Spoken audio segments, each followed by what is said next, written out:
नमस्कार, आप देखना शुरू कर दिए हैं कोसी न्यूज़। आप सभी को पता है कि बिहार में विधानसभा चुनाव को लेकर अब सरगर्मी धीरे धीरे तेज होती जा रही है। इसी बीच जनसुराज के सूत्रधार प्रशांत किशोर आज कटिहार पहुंचे हैं। वहीं उनकी सभा भी मनिहारी में होने जा रहा है। हमारे साथ हसनगंज के जिला परिषद मौजूद हैं और चलिए ये चूँकि जनसुराज से जुड़े हुए हैं तो इनसे कुछ सवाल जवाब करते हैं। तो सबसे पहले सर कोसी न्यूज़ में आपका बहुत बहुत स्वागत है। जी, आपका भी बहुत बहुत धन्यवाद। प्रशांत किशोर के कटिहार आने से कटिहार की जनता क्या सोच रही है? जी, प्रशांत किशोर के कटिहार आने से आज पूरे कटिहार में खुशी माहौल है। पूरा कटिहार, पूरी जनता एक विश्वास हो रही है कि अब लगता है बिहार में परिवर्तन होगा। खास करके जो जनसुराज के जो कार्यकर्ता हैं उसके अंदर में खुशी का माहौल है और हर्षोल्लास के साथ प्रशांत किशोर के साथ है। और आज जो देखने को मिल रहा है कि लग रहा है कि इस बार बिहार में परिवर्तन होगा और बिहार की जनता भी अब ये तय करना शुरू कर दिया है, चर्चा करना शुरू कर दिया है कि नहीं, अब प्रशांत किशोर वाकई में ऐसा लगता है कि बिहार में परिवर्तन करेगा। सरकार में बैठे लोग या फिर विपक्ष में दोनों कह रहे हैं कि प्रशांत किशोर से कोई नुकसान नहीं है। विपक्ष तो कहेगा ही, जब कहेगा तो फिर चर्चा क्यों है? आखिर जब कोई नुकसान नहीं है विपक्ष को और सरकार के लोगों को, तो फिर प्रशांत किशोर से टेंशन किस बात का है? क्यों कह रही है कि हमको उससे कोई मतलब नहीं है? क्यों कह रहा है कि प्रशांत किशोर जो है बी टीम है? ऐसा भी सुनने को मिल रहा है कि बी टीम है। तो फिर भाई, अगर आप मजबूत हैं, चाहे विपक्ष और सरकार, तो प्रशांत किशोर की चर्चा ही नहीं करनी चाहिए। आप अगर संतुष्ट हैं, चाहे वो सरकार में, जो अभी सरकार में जितने भी पार्टी हैं, चाहे एनडीए में जितना भी पार्टी है, इंडिया गठबंधन में जितना भी गठबंधन के दल हैं, अगर वो संतुष्ट है कि वो पुनः जीत रहा है, तो प्रशांत किशोर के पीछे क्यों लगा है? क्यों प्रशांत किशोर के कार्यकर्ताओं को बरगलाने का प्रयास किया जा रहा है? अगर आप मजबूत हैं तो फिर ठीक है, अपना काम कीजिए। प्रशांत किशोर का अपना काम है। प्रशांत किशोर क्या कह रहे हैं? प्रशांत तो कह रहे हैं कि जो मामला 5 साल तक गूंजता है, बेरोजगारी का, महंगाई का, भ्रष्टाचार का, रिश्वतखोरी का, बेहतर शिक्षा नहीं है, बेहतर स्वास्थ्य सुविधा नहीं है, आप जागो, अपने बच्चों के लिए वोट दो, आप अपने बच्चों के लिए आवाज़ उठाओ, यही ना कह रहे हैं। मगर जो सरकार है उनको बेचैनी है इस बात का कि अगर दोनों पक्ष के लोग जो दोनों को डराकर, एनडीए और इंडिया दोनों जो डराकर वोट लेते हैं, अगर दोनों को ये एहसास है कि अगर ये दोनों पक्ष का वोट, हिंदू, मुस्लिम, सिख, ईसाई, अगर मोटिवेट होकर प्रशांत किशोर के पक्ष में अगर आ गया, तो फिर मेरा रास्ता साफ कर देगा और प्रशांत किशोर पूरे बिहार में हावी हो जाएगा। हम लोग सीमांचल के जिले कटिहार में हैं और सीमांचल का मुस्लिम वोट क्या सोच रही है? देखिए, मुस्लिम वोट तो हर हमेशा विकास के नाम पर वोट देती है, मगर उनको डरा डरा कर अब तक वोट लिया गया। मगर अब हमको नहीं लगता है कि डरेगा, क्योंकि मुसलमान को विकल्प नज़र आ गया है जनसुराज। अब वो मुसलमान नहीं रहा कि आप किसी को डरा दीजिएगा। मुसलमान तो शांति चाहता है, उनको इज्जत मिले, उनको सम्मान मिले, उनको देश में बेहतर रहने के लिए उनको सुविधा मिले। मुसलमान को और क्या चाहिए? मुसलमान इसी के लिए कभी कांग्रेस को, कभी आरजेडी को, कभी नीतीश को, तो कभी फलना को वोट देती है। मगर कभी कोई पार्टी ने मुसलमानों को उतनी इज्जत नहीं दी। आज भी मुसलमानों का 80% लोग अशिक्षित हैं, बेरोजगार हैं, गरीबी में झूल रहे हैं। कहाँ आज तक कोई भी जो अब कहता है कि हम मुसलमान का हमराही हैं, ऐसा कहाँ कुछ किया? और ये तो कह भी रहे हैं जनसुराज के लोग, प्रशांत किशोर खुद कह रहे हैं, हम लोग कह रहे हैं कि आपकी लाइफ आप बदल सकते हैं, आपको आगे आना होगा, आप आइए, तभी बेहतर विकास हो सकता है। आप डर कर रहेंगे तो कभी बीजेपी आपको डराएगी, कभी आपको आरजेडी डराएगा। आपको डरने की ज़रूरत नहीं है, क्योंकि भीमराव अंबेडकर जो संविधान हमको दिया है उसमें स्पष्ट लिखा है कि भारत सेकुलर देश है, भारत में हिंदू, मुस्लिम, सिख, ईसाई रहेगा। भारत के जो पुराने जो हिंदू लोग थे, जो पूर्वज के लोग थे, जो गार्जियन लोग थे, उन्होंने भारत में मुसलमानों को रहने का जगह दिया।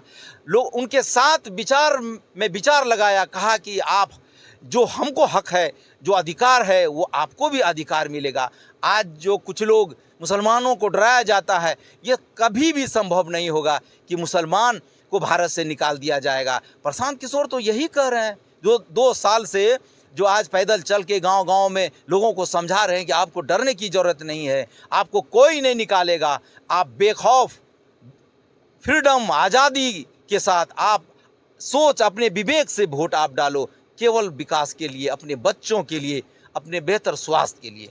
बिहार के युवाओं को प्रशांत किशोर कैसे रोजगार देंगे? देखिए, बिहार में जो बेरोजगार है, बिहार में 13 करोड़ जनता है। सबको पता है कि बिहार की जनसंख्या 13 करोड़ है और हर परिवार में 50% युवा होता है। 6.5 करोड़ युवा बिहार में है। आप अंदाज़ा लगा सकते हैं 5, 10, 15 लाख केवल सरकारी जॉब है। उनके अलावा टोटल युवा बेरोजगार है। और जब उसका उम्र बढ़ता है, शादी के लायक होता है, उसके माता पिता जब शादी करा देते हैं, उनकी बीवी उनके बच्चे का उस पर बर्डन आता है, तो वो क्या करेगा? तो या तो वो चोरी करेगा, डकैती करेगा, या तो अफीम गांजा बेचेगा, या दलाली करेगा। लास्ट में अगर ये सब नहीं कर पाएगा तो वो दूसरे राज्यों में, दूसरे जिलों में जाकर काम करने पर मजबूर है। दूसरे का फैक्ट्री में जाके मजदूरी कर रहा है, दूसरे देशों में जाके किसी का गाड़ी चला रहा है, झाड़ू मार रहा है, लेटरिन साफ कर रहा है। यही 100% नहीं, 1,00,000% सत्य है। अब रहा प्रशांत किशोर तो बार बार कहता है कि अगर बिहार सरकार जो 20 साल से आज है, कोई 15 साल राज किया, कोई 40 साल राज किया, अगर वो चाहता तो बैंक सेक्टर से आसान तरीके से सरकार युवाओं को छोटा उद्योग के लिए आसान आई कार्ड और आधार कार्ड या पैन कार्ड के माध्यम से 1 लाख, 2 लाख, 4 लाख, 10 लाख लोन दिला देता, ताकि उनको अपने ही घर में रोजगार करने का अवसर प्रदान होता है। यही तो प्रशांत किशोर जी कहते हैं कि मैं बेरोजगारी सरकारी नौकरी देकर ख़त्म नहीं कर सकता हूँ। उसका एक रास्ता है, केवल उद्योग। अगर हमारे बिहार में हर घर में, अब मान के चलिए कि हर प्रखंड में अगर मवेशी हाट खुल जाए और मवेशी हाट खुलकर दूध फैक्ट्री खुल जाए, तो दूध फैक्ट्री से दूध तैयार होकर दूध से बनने वाले अनेकों सामग्री का फैक्ट्री हम अपने प्रखंड और पंचायत में बना सकते हैं। अब देखिए, मोबाइल का कई ऐसा सामान है जो नेपाल, चीन, जापान से हम लोग लाते हैं। अगर बिहार के हर घर में, हर पंचायत में अगर मोबाइल का जो छोटा छोटा सामान है, अगर उसका फैक्ट्री बन जाए और उसको पैसा अगर पूंजी बैंक के माध्यम से दे दिया जाए, तो यहाँ से भी बेरोजगारी ख़त्म हो सकता है। प्रशांत किशोर ये भी कहता है कि एक व्यक्ति को 10,000 करोड़ रुपया न देकर अगर बिहार के 13 करोड़ में 6.5 करोड़ युवाओं को अगर हम 5 लाख, 10 लाख रुपया जितना उस जो व्यापार कोई करना चाहे उस हिसाब से अगर उद्योग के माध्यम से, अगर हम बैंक के माध्यम से लोन अगर हम दिला दें, तो उससे भी बेरोजगारी ख़त्म होगी और बिहार का युवा को दूसरे राज्यों में जाने की ज़रूरत नहीं होगी। और प्रशांत किशोर ये भी कहते हैं कि हम तमाम बिहार के लोगों को जानना चाहिए कि हमारे बिहार में कितना आय है, बैंक कितना पैसा उपलब्ध रखता है। और प्रशांत किशोर तो लगातार कह रहा है लोगों को समझने के लिए कि आप समझिए कि कितना करोड़ रुपया बिहार के लोगों को लोन न देकर दूसरे राज्यों में पैसा ट्रांसफ़र बैंक द्वारा किया जाता है। बिहार के लोग पैसा कमाकर जो भी थोड़ा बहुत करते हैं बैंक में डालते हैं, वो पैसा लोन में न दे के, अपने बिहार वाले को लोन में न दे के दूसरे देशों में, दूसरे राज्यों में पैसा ट्रांसफ़र किया जाता है। क्यों? क्योंकि सरकार कभी भी रोजगार पर कंटिन्यू 1 महीना तो दूर 1 दिन भी चर्चा नहीं करती है।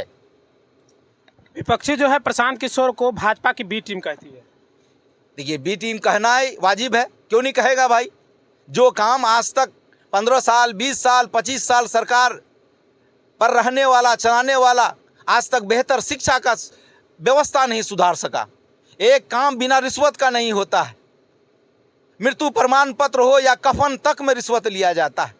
और आज प्रशांत किशोर कहते हैं कि अगर हमारी सरकार हो गई तो 1 साल के अंदर में जितना भी सरकारी स्कूल है बिहार में, वो उसको प्राइवेट स्कूल जैसा बना देंगे। जब तक सरकारी स्कूल का पढ़ाई का व्यवस्था प्राइवेट जैसा नहीं होगा, हम उन बच्चों को पढ़ाने के लिए अलग से राशि मुहैया करवाएंगे।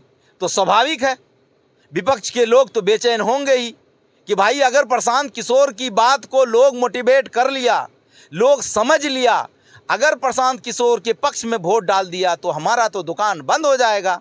इसीलिए तो बी टीम कह के प्रशांत किशोर के खिलाफ तो भड़काएंगे ही लोग को। प्रशांत किशोर अगर बिहार के मुख्यमंत्री बनते हैं तो जो पंचायत के जनप्रतिनिधि हैं उनके लिए क्या कुछ पहल करेंगे? मुझे तो लगता है कि अगर प्रशांत किशोर बेहतर शिक्षा, बेहतर स्वास्थ्य, रोजगार के बारे में इतना चिंता करते हैं तो स्वाभाविक है कि बिहार पंचायती राज है। अगर उनकी सरकार हो गई और वो मुख्यमंत्री बन गए तो मुझे पूरा विश्वास है कि जो पंचायत के जनप्रतिनिधि हैं उन पर वो ध्यान आकर्षित करेंगे और उस पर वो मदद करेंगे, क्योंकि आज बिहार में पंचायती राज लागू है मगर पंचायत के जनप्रतिनिधियों को उनके हक के अनुसार उनको मानदेय नहीं दिया जाता। एक जिला परिषद में हूँ, 2500 रुपया महीना, एक मजदूर प्रत्येक दिन 400 रुपया कमाता है, 4 या 12,000 रुपया पर महीना कमा सकता है। और एक जिला परिषद जो जनप्रतिनिधि है उनका तनख्वाह 2500 रुपया है। वार्ड मेंबर का तनख्वाह कुछ नहीं है, समिति को कुछ नहीं दिया जाता है, मुखिया को 5,000 और सरपंच को 5,000 दिया जाता है।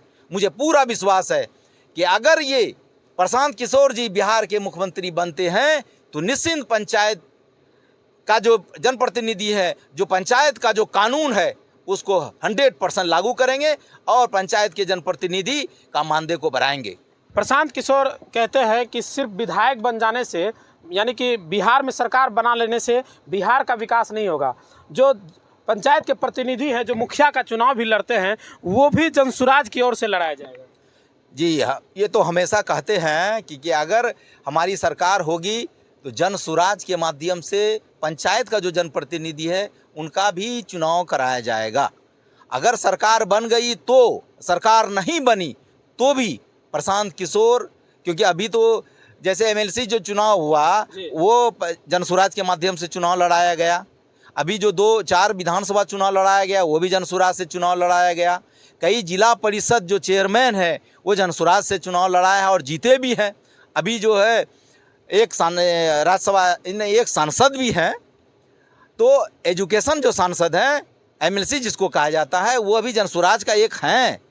तो उस प्रकार से जो आने वाला 2026 जो चुनाव होगा पंचायती राज का, वो जनसुराज से चुनाव लड़ाने का ये क्लियर है कि जनसुराज के माध्यम से, जनसुराज के टिकट से, जनसुराज के सपोर्ट से चुनाव लड़ाए जाएंगे। निश्चित हम तो यही कहेंगे कि अगर बिहार का जनता अगर थोड़ा सा विकास के नाम पर, अपने बच्चों के नाम पर मोटिवेट होकर इधर का हवा उधर का हवा, ऊंच नीच, धर्म से ऊपर उठकर बीजेपी, आरजेडी, कांग्रेस को छोड़कर केवल परिवर्तन के नाम पर, बेहतर शिक्षा और स्वास्थ्य के नाम पर वोट अगर दे दे तो मैं वादा करता हूं जनसुराज फुल बहुमत से सरकार बनेगी और बिहार का मुख्यमंत्री प्रशांत किशोर होगा और बिहार में एक बेरोजगार युवा नहीं होगा और न करप्शन होगी। ये तो 100% है कि करप्शन मुक्त बिहार होगा।